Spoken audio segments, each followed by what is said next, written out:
ایک لمحے کے لیے بھی ٹوٹ جائے، ایک سیکنڈ کے لیے، بلکہ سیکنڈ سے بڑھ کے کہو مائکرو سیکنڈ کے لیے بھی ٹوٹ جائے تو بندے کا اسلام نہیں رہتا، ایمان نہیں رہتا، محمدی نسبت نہیں رہتی۔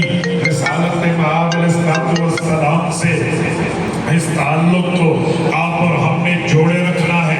میرے دوستو، نبی پاک صلی اللہ علیہ وسلم کا تعلق ہم سے کیسے ہونا چاہیے؟